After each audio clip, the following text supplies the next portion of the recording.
अस्सलाम वालेकुम।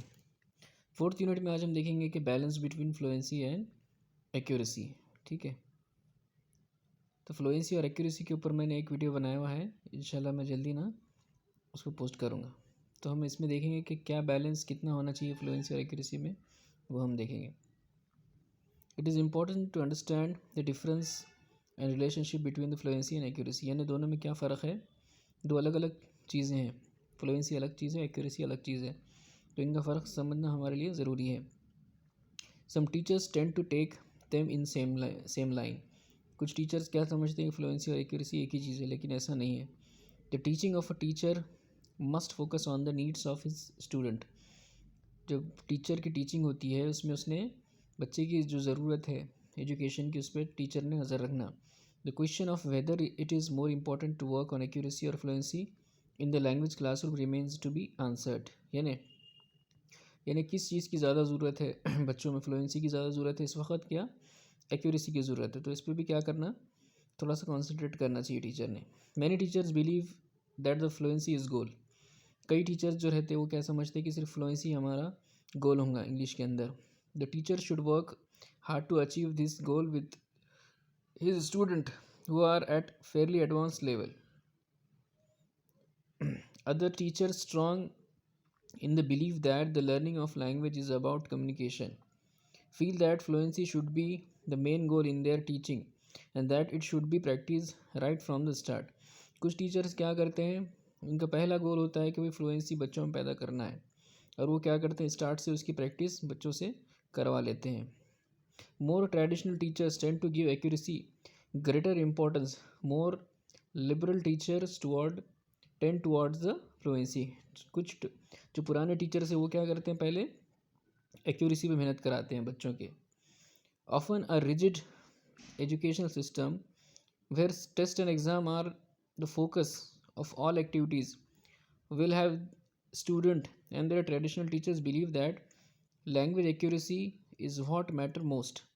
यानी जो ट्रेडिशनल टीचर्स होते हैं वो ये समझते हैं कि एक्यूरेसी ज़्यादा इंपॉर्टेंट है, and giving the correct answer often becomes N obsession। Students who have been taught this way can complete any grammar gap fill you care to give them। यानी जो टीचर्स ये चाहते हैं कि उनके बच्चों में एक्यूरेसी पैदा हो, तो वो जिन बच्चों को पढ़ाते हैं वो बच्चे माहिर हो जाते हैं ग्रामर में और एक्सरसाइजेस के अंदर।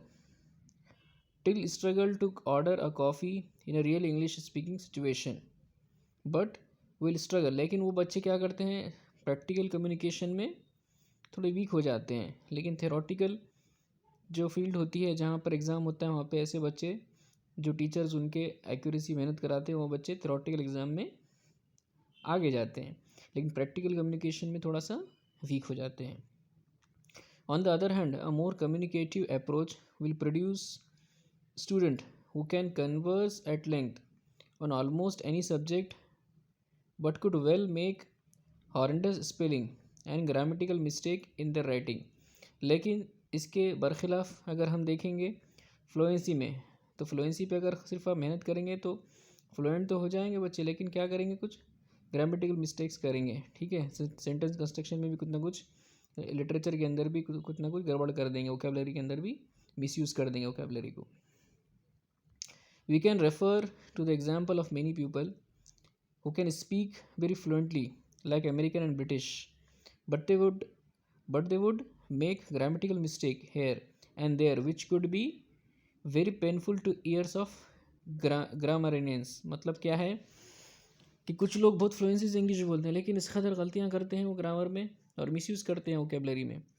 तो जो लोग इंग्लिश के जो माहिर होते हैं, जैसे एक वर्ड इसने इस्तेमाल किया है कि ग्रामरियन, यानी जो ग्रामर के माहिर होते हैं, लिटरेचर के माहिर होते हैं, वो जब इनकी इंग्लिश सुनते हैं तो उनको तकलीफ़ होती है कि इतनी गलतियाँ कैसे हो सकते हैं। I would like to share my own experience with you. I met a familiar person after a long time.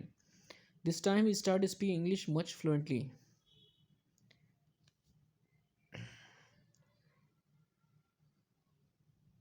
This is time he started speaking English much fluently, was taken back, but he was making grammatical and vocabulary mistake here and there, When I reminded him about this, he posed a simple question before me. He asked, Did you not understand what I said? I said, I understood everything very well. He replied sternly, Then what is the purpose of using language other than making the listener understand what you say? I have also met people who were very perfect and accurate in grammar but couldn't speak a few sentences fluently.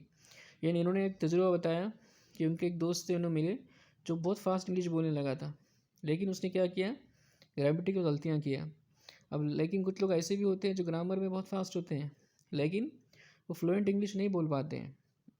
अब इसकी क्या वजूहत है? इसकी ये वजूहत है कि दोनों चीज़ों की ज़रूरत है, फ्लुएंसी की भी ज़रूरत है और एक्यूरेसी की भी ज़रूरत है। ग्रामेटिकल जो नॉलेज है वो भी ज़रूरी है, सेंटेंस कंस्ट्रक्शन वो भी ज़रूरी है, एक्सरसाइज का करना, जो ग्रामेटिकल एक्सरसाइजेज होते हैं उसका करना भी ज़रूरी है, और प्रैक्टिकल कम्युनिकेशन कैसा होता है इस पर भी मेहनत होना कराना टीचर को ज़रूरी है। To sum up, fluency and accuracy are two opposite and contrasting things. मतलब क्या है कॉन्ट्रास्टिंग थिंग्स? मतलब क्या, ऐसे चीज़ें जो एक दूसरे के अपोजिट हो। ठीक है, यानी क्या लास्ट में सम अप किया है इन्होंने कि फ्लुएंसी और एक्यूरेसी जो है वो मुख्तलिफ चीज़ें हैं। Fluency is how smoothly and effortlessly one speak and right, while accuracy is speaking and writing without any grammatical and structural errors. They each bring effect to student. मतलब क्या है कि फ्लुएंसी क्या है कि बहुत एफर्टलेसली मतलब आसानी से ज़बान को बोलना, लेकिन एक्यूरेसी क्या है, बोलना, accuracy speaking and writing without grammatical errors, यानी एक्यूरेसी के अंदर कोई ग्रामेटिकल एरर्स नहीं होंगे। फ्लुएंसी में आप फास्ट तो बोलेंगे इंग्लिश लेकिन उसमें बहुत सारे गलतियाँ होने के चांसेस है। तो फ्लुएंट होना बहुत अच्छा है लेकिन एक्यूरेसी के साथ इंग्लिश बोलना ज़रूरी है विदाउट ग्रामेटिकल एरर्स के।